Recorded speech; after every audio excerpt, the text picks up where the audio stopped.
The opinions and views expressed in the following program are those of the speakers and the host, and do not necessarily reflect those of Yoakley Scott Corporation and your sports network.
And hello, everybody. Welcome inside a wonderful Wednesday episode of Running Point on YSNLive.com.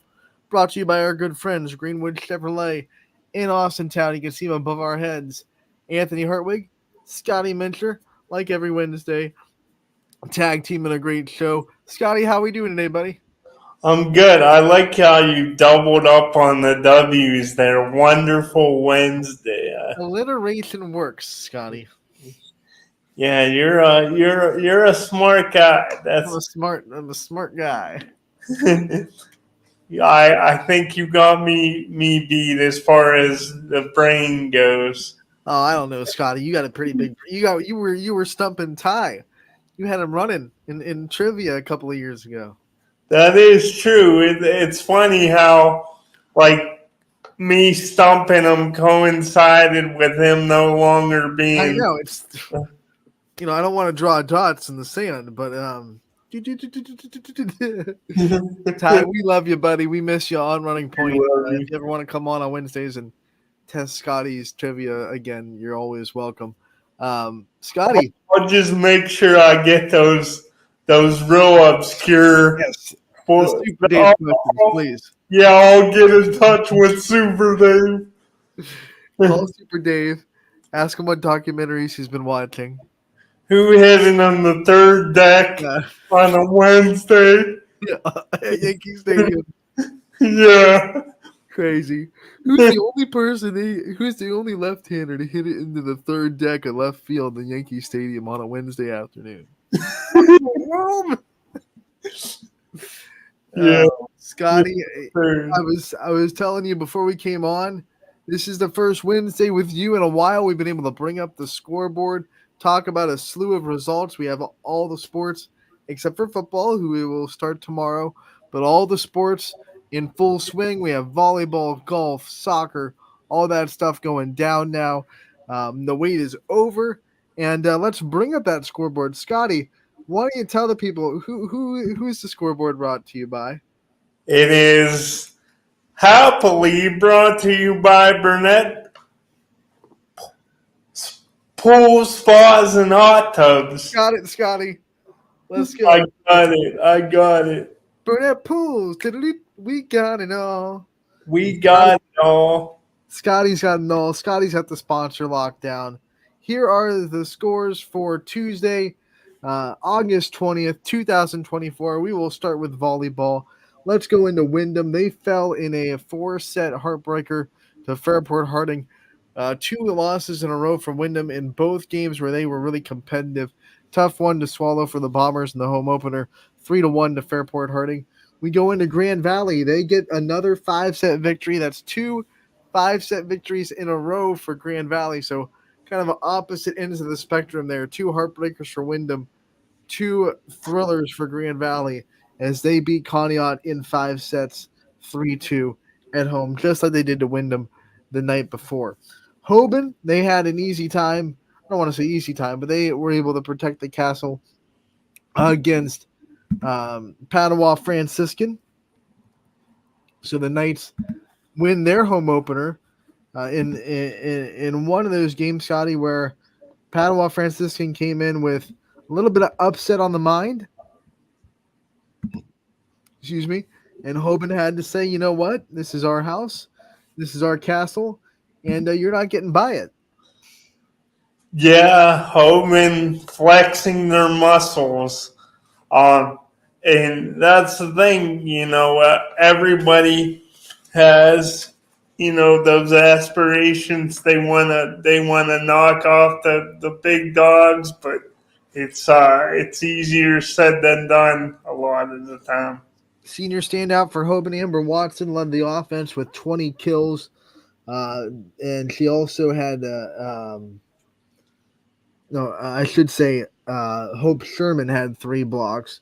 Yeah, great defense being played by Macy Mintz. She had 19 digs. Also had 2 aces, 15 total service points. So she was serving well on the back line for Hoban. And then the other Mintz in the crew, um, Maddie Mintz had 38 assists as the setter for Hoban. So everything looking good for the Knights. That's a home opening win. They are 2-0 with wins. Um, 3-0, I should say. They won a tri match over the weekend, and now the home opener goes well for them. So Hoban rolls into their next game. Let's go into the rest of the scoreboard. We'll scroll over and see that Salem was able to beat Youngstown East in 4 sets, 3-1, the final score there. Edgewood gets over Pymatuning Valley 3-0. They get the sweep. Girard, a battle with Boardman in their season opener, but the Indians able to get the victory. And you look at these stats, not new faces, but maybe some new stats that you're seeing. Last year, you were so used to seeing Bailey Walters be the girl that came up with big assists because she was the setter last year. But this season, Bailey Walters transitions into a hitting role for Girard in her first game as a full-time hitter. Well, it goes pretty well. She had a monster day with 33 kills. That is not a mistake. That is not a typo. 33 kills in 4 sets, 17 service points, 5 aces. That is the largest kill total we've seen on YSN so far this season. The bar was set on Monday by Sarah Junie from Wyndham, who had 29. One day later, Scotty, Bailey Walters from Girard comes and says, I'll see your 29 and I'll raise you 33. So right now, the kill number for YSN season best right now is 33 from Bailey Walters. You look at the rest of the Girard stat line, Nico Cochran and Alexis Peaton both had 8 and 7 kills respectively. Chloe Plant, who is the new setter for Girard, really did well. 48 assists on her night. Kira Bell, the libero, had 24 digs for Boardman. Cochran and Plant were also combined for 37 digs on the night between those two. So they played well in the back row, just as like they did in the front. Boardman was led by Maya Flores, Macy Kaufman, and Ava Gape. Ava Gaps. They all had 8 kills on the day. Ava Commons set for 21 assists. Flores had 5 aces. Gaps was a force to the net with 8 blocks, which is hard to do against Gerard. Sadie Satterfield, Flores, and Kiana Commons all had double-digit digs on the night for Boardman as well. So Boardman fought hard against a powerhouse on the road, but Gerard Scotty able to get the win. Gerard, just a little too much. There are no moral victories in sports, but I don't think Boardman, they have to be able to take some kind of solace out of it in the fact that they were right there and they kept fighting. So it's not the result you want, obviously, but it shows they keep at it and keep with that effort, good things will happen. Well, yeah, not the result you want, Scotty, but Boardman's first 2 games were both on the road, and they were at North Canton Hoover. Tough place to play. And then to Gerard. So a tough way to start the season, but they've competed in both those games, you got to think they're going to try to do everything they can to scratch into that AAC and make a run at it. With Fitch and Canfield both looking like they're pretty dang strong. Howland too. So Boardman trying to get into that conversation. They'll take their lumps if it means competition in the AAC. And it's like one of those things. I think playing this schedule out of the gate, a gauntlet like this right out of the gate, is only going to make them stronger and better moving forward. And how about Bailey Walters? You talk about someone that can do anything on the volleyball court. She spent a couple of years as the libero for Girard. Last year, they needed someone to step up and be a setter. Stepped up, was an elite setter for them.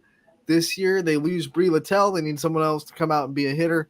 Her first game as a full rotation hitter, 33 kills. Like, what can't Bailey Walters do at this point?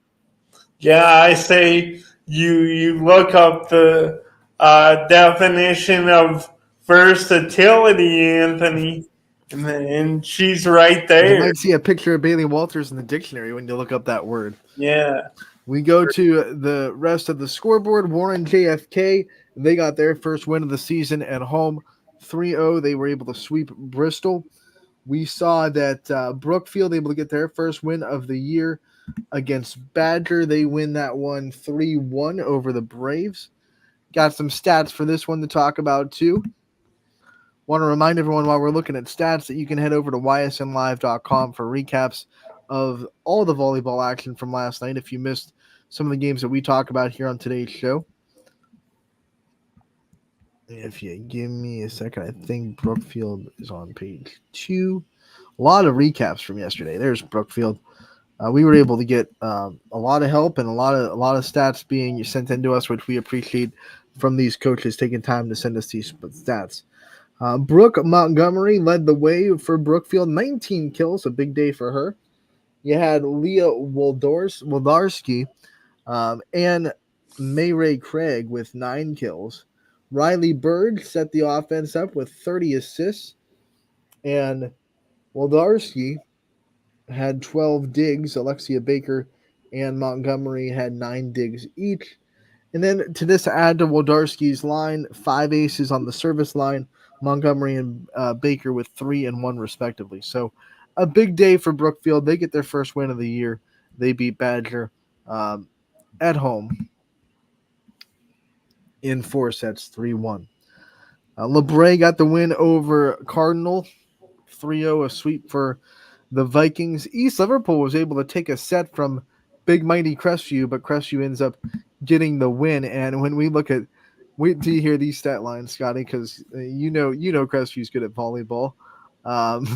We're about to prove it because they took a lot of numbers out on East Liverpool. Let's go over the big names and the big results. Abby Emsch led the Rebels. No shocker there. 29 kills, 12 digs, 4 aces for her. That's a double-double. Lainey Hour had a double-double. 17 kills, 14 digs, 7 assists, 5 aces for her.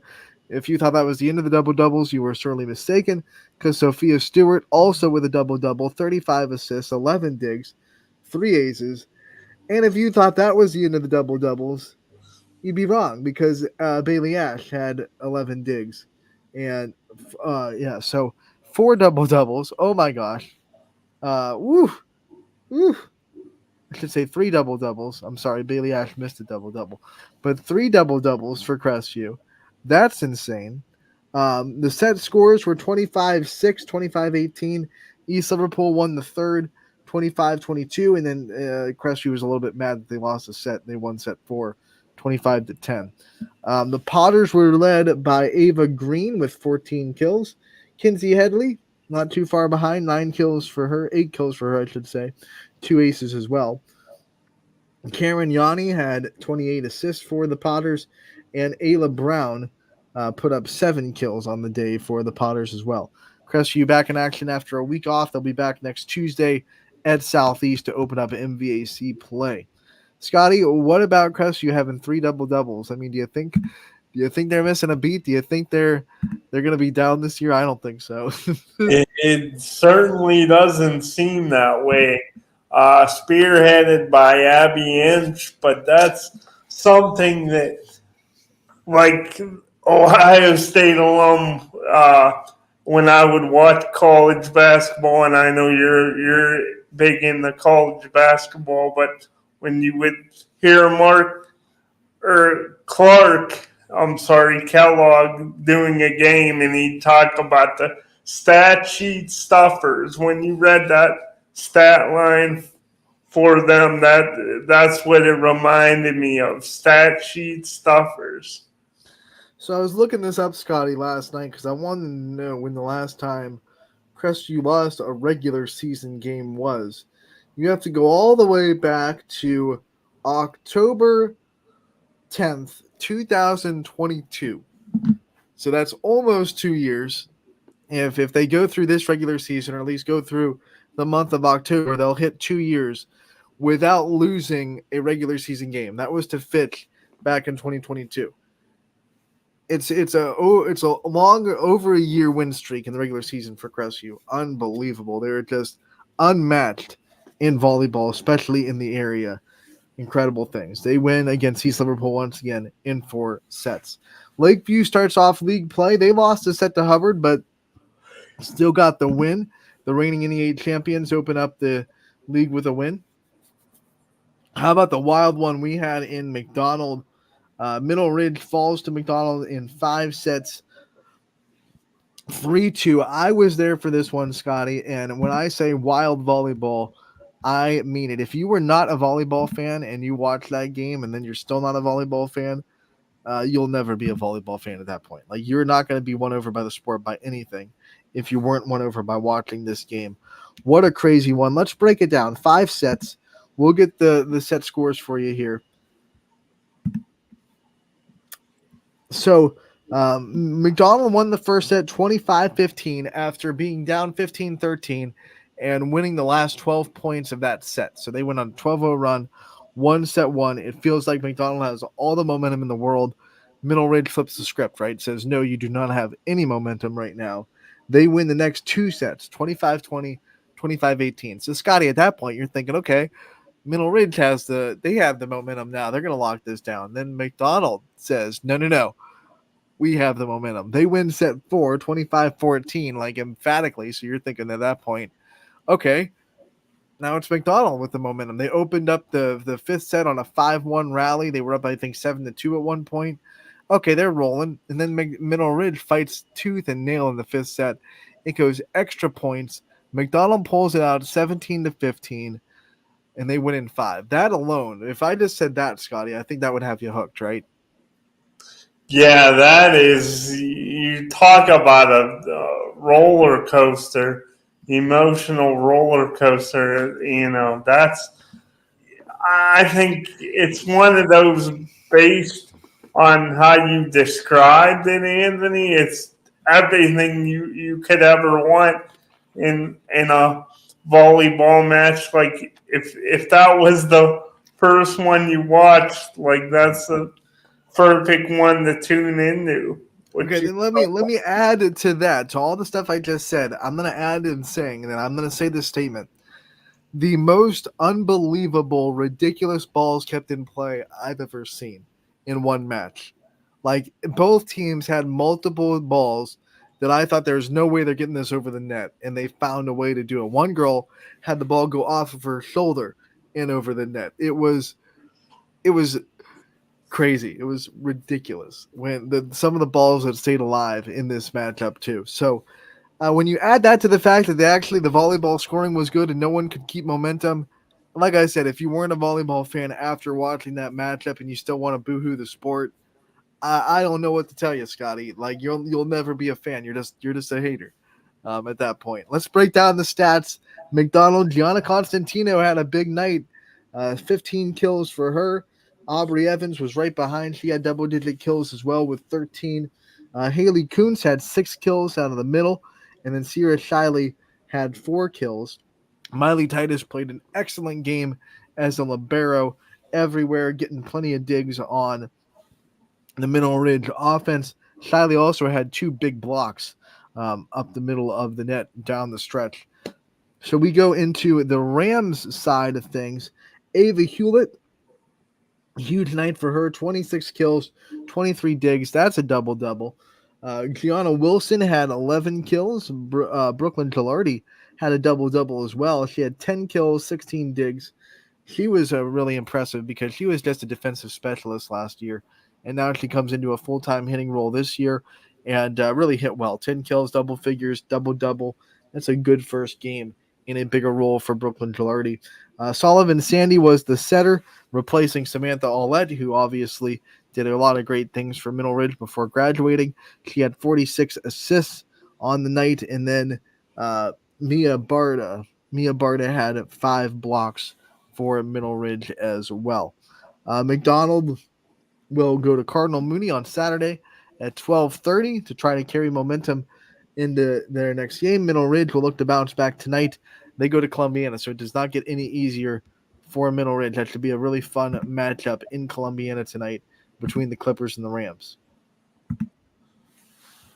Yeah, it should be a really great matchup. And talk about, like, you think one side has momentum, and they have an upper edge, and then just you were describing um, some of those saves you saw in the game last night, and it's amazing in sports when a team wants to fight back, or they're on a roll in a highly competitive game, and once they get that adrenaline and the juice is flowing, what they're able to do. And that's the beauty of it. That's what we do this for. Is we want to see these kind of matchups that we don't easily forget. Like we remember them days and weeks after, and that's the beauty of what we get to do. To add a little bit of spice to it as well, last year in the second matchup of the year between these two teams, it was Middle Ridge. They got the 5-set victory, so McDonald gets a little bit of revenge added on to the already thrilling night as well. So they open up the league play with a win over the reigning champions, Middle Ridge. So we'll see how that MVAC Scarlet tier goes. It's going to be a wild one with the reigning champs already suffering a loss. Poland got the 5-set victory against Struthers. That one was a wild one in its own right. Poland was down 2-0. Struthers won the next two. Poland pulls out a 5th set, 19-17. That was a thriller that the Bulldogs got the win in the field house. Tough place to play too. So props to Poland for pulling that off. Sebring falls to Lowville in straight sets 3-0. Your final there. South Range goes to Niles and gets a sweep for their first league win of the year. Jackson, Milton, and Springfield doing battle in the MVAC. It is Springfield that gets the win. They win 3 sets in a row after falling in the first. Balin Brungard and Jamaica Brungard both with huge games. You can find their recaps on ysnlive.com. Southern Local gets the win in straight sets over Toronto. Fitch, home opener, they win over Walsh Jesuit 3-0, your final there. You went Ashtabula Lakeside. They were able to beat Warren Harding in straight sets 3-0. Campbell got the win over Waterloo in straight sets 3-0 as well. And then last but not least, Beaver Local, they got the win in their season opener over Minerva on the road in straight sets. We go into boys soccer. Hoban, they fall to Highland in a tough one, 3-2 your final score. Louisville comes into Salem and gets the win over the Quakers 4-1. Gerard edges Badger 3-2 in boys soccer. Matt Marr was there for that one. And Poland edges out Boardman 1-0 on the road. The rivalry between Beaver Local and East Liverpool ends in a 2-0 Beaver Local win. And then South Range, they beat Brookfield on boys soccer 5-0. Your final score there. Last but not least, we had 3 girls soccer games go on last night. Edgewood gets the 2-1 win over Jefferson. We have Hoban. They got the 9-3 win over Perry. And Rootstown got the 3-1 win over Pymatuning Valley. So those were your scores last night. Scoreboard once again brought to you by our good friends over at Burnett Pool, Spas, and Hot Tubs. Make sure to check them out. Scotty, it might be a little late to get a pool for this summer, but I think you get ahead of next summer and you get a pool now, and then you don't have to worry about it when next summer hits. You have a pool next summer, right? Yeah, and I'm sure, like, you get one now, towards the end, you probably could save quite a bit too. Yeah, you get one now, and then the other thing that I was thinking, like, hey, if you have a pool all winter, you got something to look at and just have a tangible thought, like winter will end, I will have a pool soon, it's okay. Might get you mentally through the toughness of winter if you're not a winter person. I know there are people out there that like the cold. More power to you. I strongly disagree, and I might not trust you in a trustworthy situation, but, Yeah, it's you might be a psychopath. that's why more and more as the days go by, as much as I've put I've been able to kind of I'm like, okay, maybe that's a feather in my cap going to cold weather games. But more and more as the day goes by, it's ever the more reason I would like to see even a team like the Browns playing that in the dome stadium, because you could still, you have all these other events that you can have, and you stay warm. So domes would be nice. Domes are nice. Yeah, nice air conditioned. Nice little 70-degree football game. I would like that. Yeah, perfect, ideal weather. That'd be because Minnesota's dome got destroyed. So it'd be the northmost dome in football if they got that finished. Yeah, we'll see if it happens. I know the city doesn't want it to happen, but because the city wants it downtown. But at the same time, it's like, hey, you know what? What's gonna be best for the Browns, right? I think the Browns front office thinks new stadium equals new team and new culture. That's not necessarily the case. It's not like you're gonna build a new stadium and be like, all of a sudden we have a team that wins. Yes. I don't know if it'll work like that, but hopefully it does for the Browns' sake and for all the fans up here of Cleveland. Scotty, we're going to take a break. When we come back, we'll ask the most dangerous question in all of online streaming. What's on Scotty's mind? You don't want to miss it. It'll be next on Running Point, brought to you by our good friends over at Greenwood Chevrolet in Austintown. 21 News delivers the news as it happens, using the latest technology from where it happens. Live here outside the Mahoney County. On air, online, Wednesday afternoon weather update. Very dangerous. and on the 21 News social media platforms. I'm on the road right now. 21 News, the Valley's only locally owned source for trusted news since 1953. Craftsmanship to us is 60 years of pride and dedication. Passed down from generation to generation. The hardwood floors that your kids take their first steps on. The solid wood doors you quietly close at night. The things we create day in and day out are the products that end up turning your house into a home. At Baird Brothers Fine Hardwoods, uncompromising quality and craftsmanship built our business. And it will keep us moving forward for generations to come.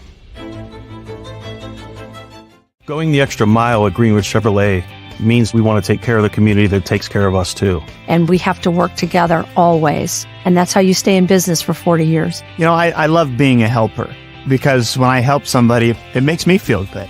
It means a lot that I can make a difference in others' lives. So I will do everything I can and just being there for them every step of the way. I want them to know within the first 5 minutes that they could depend on me. That's what going the extra mile means, only at Greenwood Chevrolet.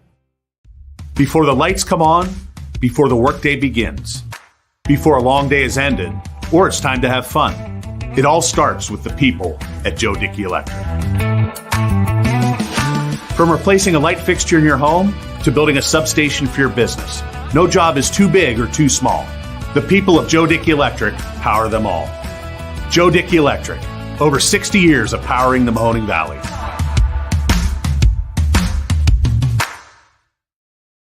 Welcome back to Running Point on ysnlive.com. I almost said welcome back to Greenwood Chevrolet. Welcome back to Running Point on ysnlive.com, brought to you by our good friends over at Greenwood Chevrolet. Right above our heads there, where you can find their logo. Anthony Hartwig, Scotty Minter with you on a Wednesday. Scotty, it's time for the most dangerous question in all of online streaming, of course. What is on your mind today?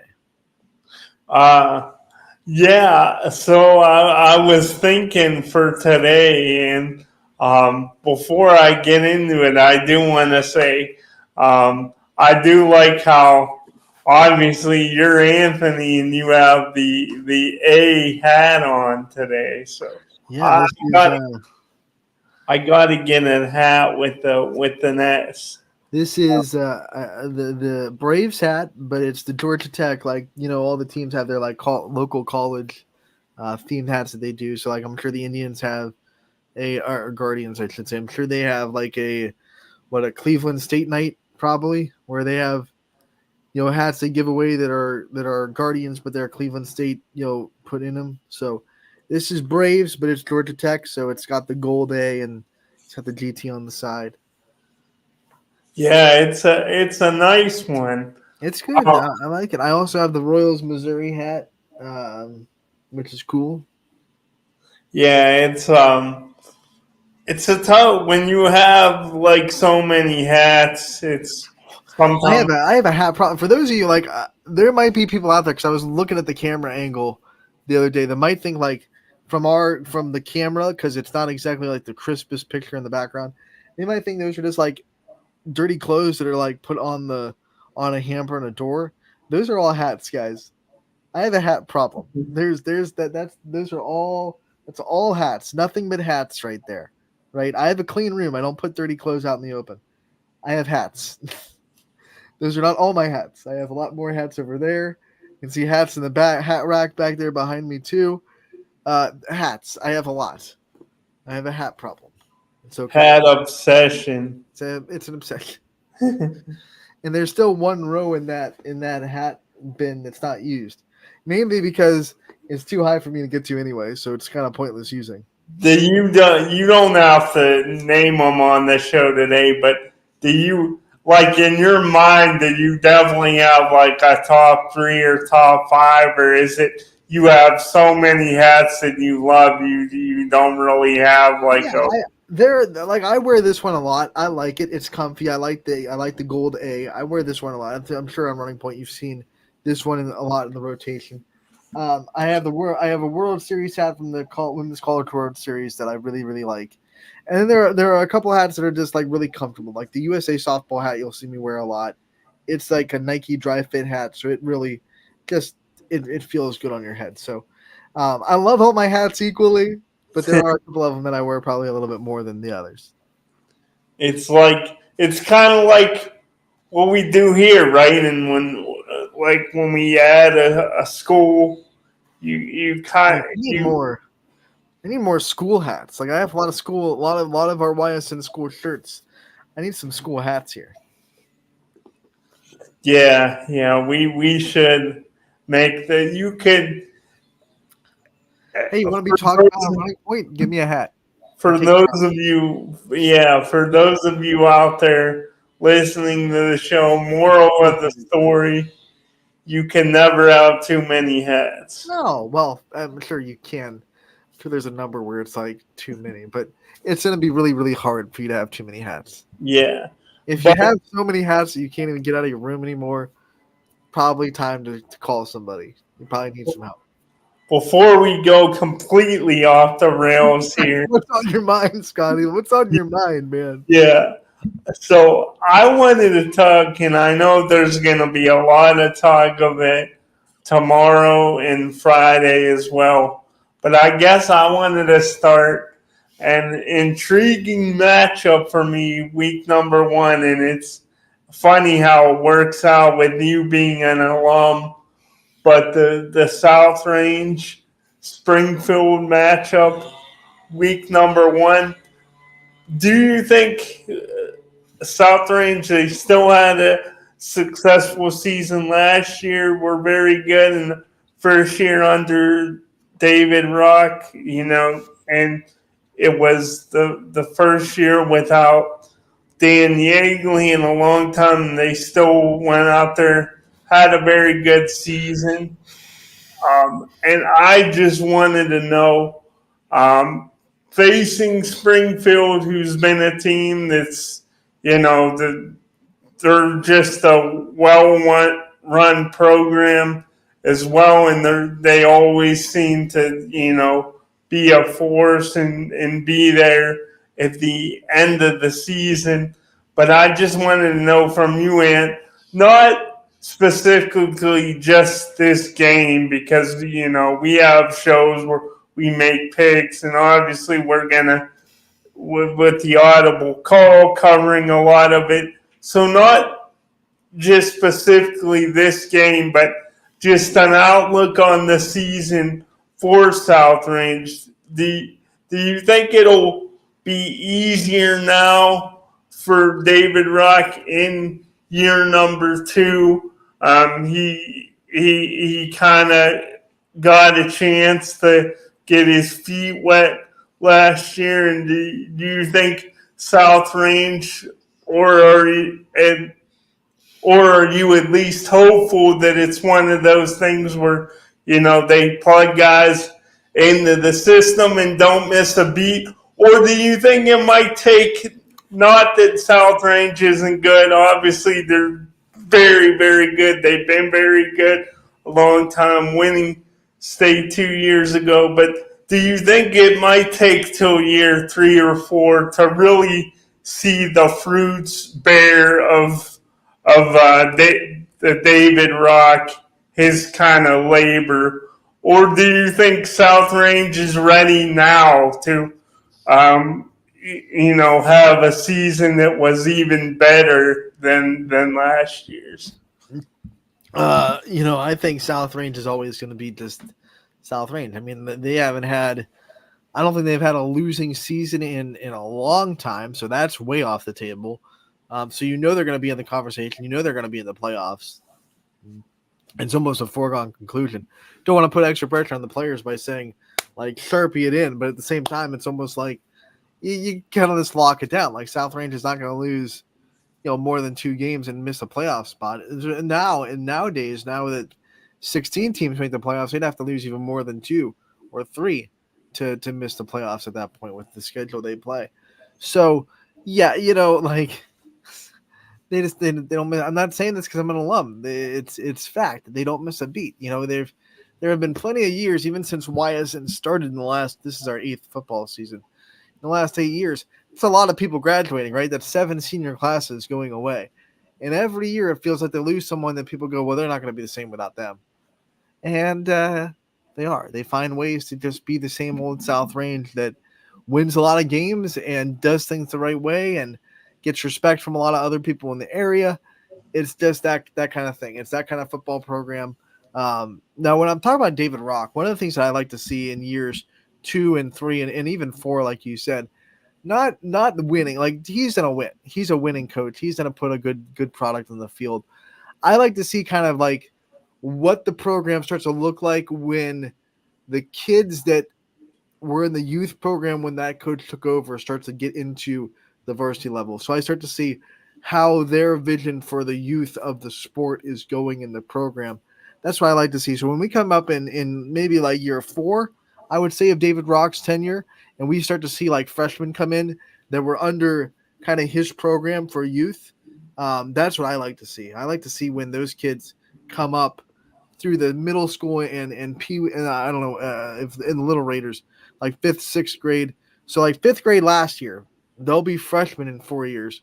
So I like to see what they kind of do and what kind of what they look like, how much they've been developed through the ranks under the umbrella of David Rock's program. So that's what I'm excited for. I know that's a long way away. We have a couple of years of football to talk about from David Rock before that gets here.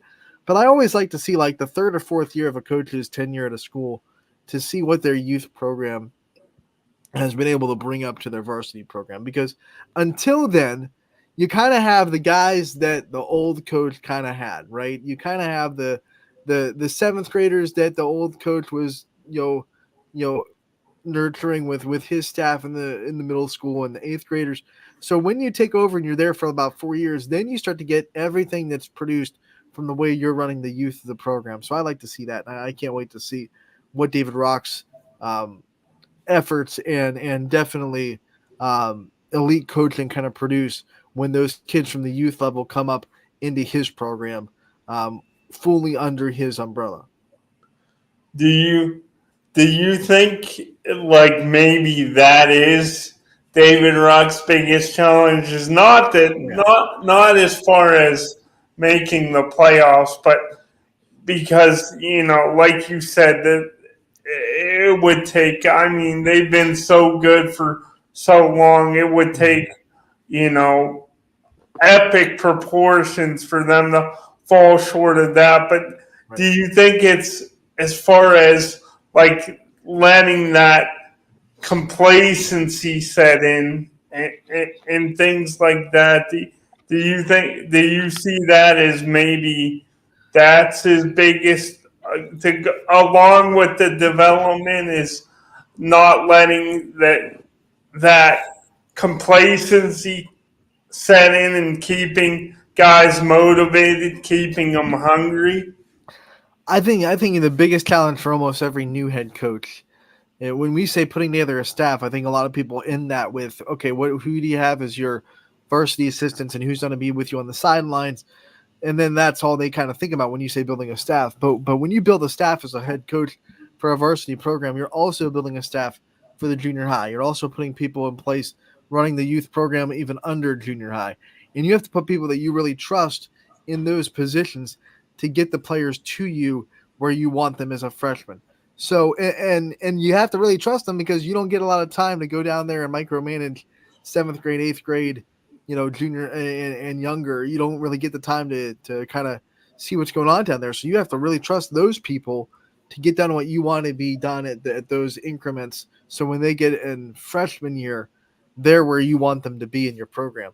So I think that's always the toughest job of any head coach is running the whole program, not just the high school. And I think some young coaches kind of get into it, and not David Rock, but some even younger coaches, because David Rock is kind of he's a unicorn because he's been in coaching a long time. So he's a young coach as far as age wise, but not young as far as experience wise. But some coaches that are kind of having their first coaching job, and it's a head coach of a school, and they're excited, they're bright eyed, they're bushy tailed, and they think, okay, I put together a staff, but then they realize, oh, I'm in charge of everything. I'm in charge of, putting the youth together. I'm in charge of making sure the middle school is running well. Like, I'm in charge of it all. And I think that's always the biggest challenge of new head coaches is putting people in place in the lower levels that you trust, that you can, trust to get those kids to a good spot when they get into freshman year.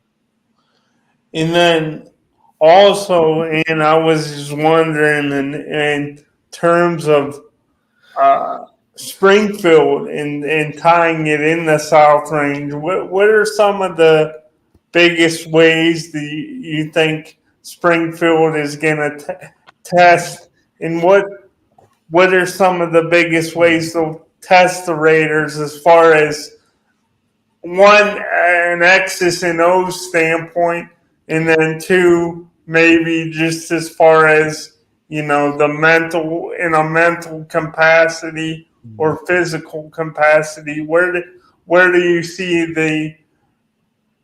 the Tigers giving something to the Raiders that they could really take in? Where do you see them challenging them most at, I guess is what I'm saying. There are a lot of X's and O's that David Rock and the coaching staff are talking about this week, and things that Springfield does well, they have to make sure they're shut up on. But I think one of the things they're probably talking about a lot and probably circling a little bit, maybe it's on their dry erase boards in the locker room, match the energy, I think, is a big thing, because this is a big rivalry game. And this is true for every game that South Range plays, because their prestige has put a big target on their back. But this one specifically, I mean, these Springfield kids, they want South Range more than anything, right? They just want this game. There's this. I don't want to say hatred because that's a strong word for high school sports. Like no one hates it, but you kind of hate South Range a little bit if you go to Springfield. It's in the blood. You know, it's a deep seated rivalry. The alumni are at each other's throats. Like they want this win so bad. So South Range, I think a big key, match that energy. Like you got to come in with that same fire. Because if you go and say, well, it's Springfield, we beat them, handily last year. Maybe our roster is more talented. We're going to be no. This is Springfield. You have to handle it like a rivalry game. Like this is the most important game on your schedule, and match Springfield's energy, or you're going to be in a lot of trouble because Springfield might jump up on you, and get that fast start, get the emotions flowing, and then all of a sudden you're backpedaling, and all the pressure's on South Range all of a sudden because we can't lose to Springfield, right? We can't lose to this lower division team. All of a sudden, if Springfield comes out and gets the first punch in, you start to wonder. So I think South Range is one of their big keys is match that energy and come in with that same mentality that Springfield's going to come into this game as like whatever it takes, get this win. It's almost like the fans are probably saying like we could go 1-9 as long as we beat South Range. It's one of those things. Like I'm sure a lot of rivalries in college I know feel that way. Like we could go 1 win of the season if we beat this team. It'll make the season good for me. So there are probably some Springfield fans out there that are saying, hey, if we have to go 1-9, if we have to have that kind of a season, let's make that 1-win South Range. And you got to match that energy if you're the Raiders. You have to be able to say, hey, you know what? This is the most important game on the schedule right now. You can't be looking ahead to the NE8. You can't be looking ahead to Barberton. Whoever you have next, you just got to say, hey, Springfield right now, the rivalry, we want to beat them as bad as they want to beat us. And if you match that energy, they'll be okay. Let me ask you this, and this will be the last thing that kind of ties into South Range and Springfield. Let's take a step away as much as we could because, me and you don't step too much. But let's try to take a step away from the coaching aspect of it. I just wanted to get your thoughts on if, as a fan, and even trying to put yourself in players' shoes, do you think it depends on if you're the favorite like a South Range or if you're Springfield and you're trying to pull an upset? Do you think that kind of ties into whether or not you try to throw an element of surprise at the opponent? Like, I guess what I'm getting at, Anthony, is for you, if you're on the South Range, you're in the fan base or you're a player, do you just want to simply go with what works, like 90 to 95% of what works? Or do you like, especially in week one, without knowing how the season's going to play out and if your practices, if you're going to be able to implement what you do in practice successful to the field, how much do you like throwing the element of surprise out there and, teetering with things because it is week one and you have that breathing room? Or do you think it's just as simple, don't get too crazy, go with what works? Oh, when you're talking South Range and it's worked forever and it's don't change it, right? You've had the exact same style of football and it has won you a multitude of games over, the last 10 years plus. Why would you try to change it? Like you're good. You're fine. You don't need to come out and overthink yourself and try. Oh man, what if we surprise them with this? But because that's not what our tendencies are. It's like, no, your tendency is winning games, right? So let's stick to your tendency. Let's stick to what you do well and make sure that like if Springfield beats you, they better be better I know this is going to be I'm trying to see how to word this sentence without it sounding weird. They better be better than you at what you're best at, right? Like that's the only way Springfield should win this game, in South Range's mind. Like, if I'm not going to do something I'm not as good at and let them be better than me at that, because I'm so focused on trying to not do what I'm best at because they're expecting that. Like, no. Let's just do what we're good at, and if Springfield wants to beat us, then they can be better at us than that. But don't let them be better than us and win at something that we're not as good at because we're trying to surprise them. I don't like, especially you're saying week 1 there's a lot of breathing room. I think on the other end it's like, man, I don't want to start off the season on a bad note because we were trying to overthink ourselves. I don't think there's a lot of breathing room there. I want to make sure that the tone is set week 1. Like, this is what we are. This is what we're good at. We're going to keep being good at it. And, I wouldn't change a thing. But it sounds like to me from your tone, you clearly wouldn't change a thing for South Range, but maybe if you're Springfield, would you be more open to the element of surprise, or do you think because they've been so successful for years as well that, we're just going to go out and do what, we've done that's worked in the past too, and not try to get too fancy, even though we were not really expected to go out and win this game? I think Springfield maybe a little bit more can afford to throw some wrinkles into their scheme that maybe are different than even the last year's game that they played South Range in. But I still think the mentality has to be like, hey, if we don't do what we're best at, if we don't succeed and execute at what we're best at, we're not going to win this game. Like, there's no way to beat a good team without executing at what you're really, really good at. Like, if you try to execute what you're okay at a high level just because that the other team expects you to do what you're really, really good at, but well, then we'll try to execute what we're not great at, but we're okay at, we're mediocre at, then you're still not going to beat that team because you're still mediocre at that, right? So you got to go and execute what you're really, really good at. And maybe they've spent the summer trying to be really, really good at something that South Range doesn't expect them to. But if it's something they're implementing like right now to try to be surprising, then it's no. I mean, I get it if you've worked on it a lot over the summer and you're thinking like, all right, South Range, they're expecting this. Let's work on it for our 2 months.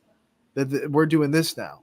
That's a different story. But I think you were trying to get at something like, hey, the week of, let's try to throw something out there and see if it works. I wouldn't venture into that kind of craziness in this game. I think Springfield, there are things they excel at. There are things that they're really good at. Usually it's offensive line play and running the ball, and also using athleticism outside the tackle. So, do that. Be what you're good at. Do what you're good at. Execute what you're good at. Don't try to venture outside of what you're really, really good at to surprise people. So they in football a lot that timeout. It would be like, I just thought it would be like if Syracuse boys basketball was, everyone knows they're good at zone, right? That's the whole identity of Syracuse basketball, the 2-3 zone. A lot of high schools call their zone Syracuse for a reason, right? That's their identity. But maybe they're playing someone that they're like, man, this team's really good. Let's surprise them. Let's run man to man. No, that's not what you're good at. You run your zone, you to the best of your ability, and you see if they can beat it. No, you don't change. You don't go outside of what you're really, really good at. And I think both Springfield and South Range have to just say, here's what I'm best at, putting on the table. Are you better at me than that? If you are, tip the hat. And if you're not, then we're going to win. But you do think ultimately in this game and all season for South Range, it comes down to them reaching their full potential, boils down to what they do good and how they do in the it seems like you're saying how they do in the trenches.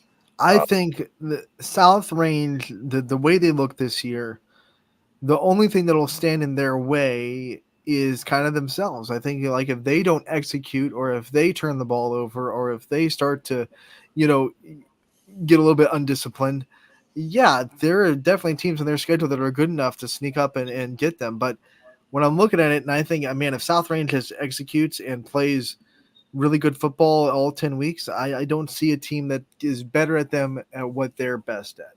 So if they execute at a high level what they're always good at, I think South Range will be pretty okay in this season. But they're kids, right? So they have the opportunity to not execute that, or get a little bit undisciplined, or fumble the ball, or whatever it may be. And if that happens, then there are definitely teams on their schedule that are good enough to take advantage of it. But I'm thinking if South Range is, if they execute what they're really good at, they're going to be fine. And Springfield, by the way, reminder, Sean Guerrero is just, I think 4 wins away from being the all-time winning head coach at Springfield. So they're going to be even extra motivated to get him those wins, because, he deserves that title at Springfield more than any coach that's been there. Yeah, he's done a sensation. And he's wily, so he might pull out a trick play. You never know, but it will be one that is practiced and prepared for. Right? It's not going to be one that they pull out of the back pocket, out of nowhere, that they've never practiced. It'll be one that he's had in the back of his mind probably for 2 months, a couple of plays that he might want to run in this South Range game. So be aware of that, because he's a wily one. He'll pull out some trick plays on you. I remember that playoff game, the double reverse pass for the walk-off. So big situations, doesn't matter. He'll do whatever it takes. Yeah, and it's always when you're able to see that as a fan, you see a coach throw in that element of surprise, and it works. Everyone, it's fun and it's great, and everyone thinks it's the greatest thing ever. But those plays don't always work either, and I don't have the numbers in front of me from like the last decade or something, but I would say more plays that were trying to trick your opponent, more times than not, they probably do fail than they succeed. But it's something, I think it's going to be really something fun to watch. I think that going into this game this week, I think I really like what Springfield's done for a while, but South Range, they always seem to just kick it into that extra gear, and it seems like that David Rock has done a good job, just being himself and not trying to do too much so far to this point. But it was one of the games that definitely stood out in week 1. That's why I wanted to get your thoughts on it. And you just always want me talking about South Range. You're trying to make me look like a homer. It's okay. It's okay, Scotty. I get it. Hey, we encourage homers, right? We like homers at YSN. Absolutely. If you're watching the YSN broadcast and you are shocked that the home team is getting a little bit of extra love, that's what we're about, right? Now, if it's YSN versus YSN, it won't be crazy. But if it's YSN versus non-YSN, all bets are off, man. We're going to be 100% all in on our YSN teams, and that's just how we operate. That'll do it for today's episode of Running Point. Scotty, we went the full hour. Congratulations. Let's go. Way to rock it in. I will be back tomorrow with recaps of tonight's action and much more. Tomorrow's episode of Running Point from 1 to 2. Scotty, you can see him next week on Running Point again, 1 to 2. And we will see you soon. Enjoy the night, everybody. And man, get out there, watch some volleyball, soccer, and I think some golf today too as well.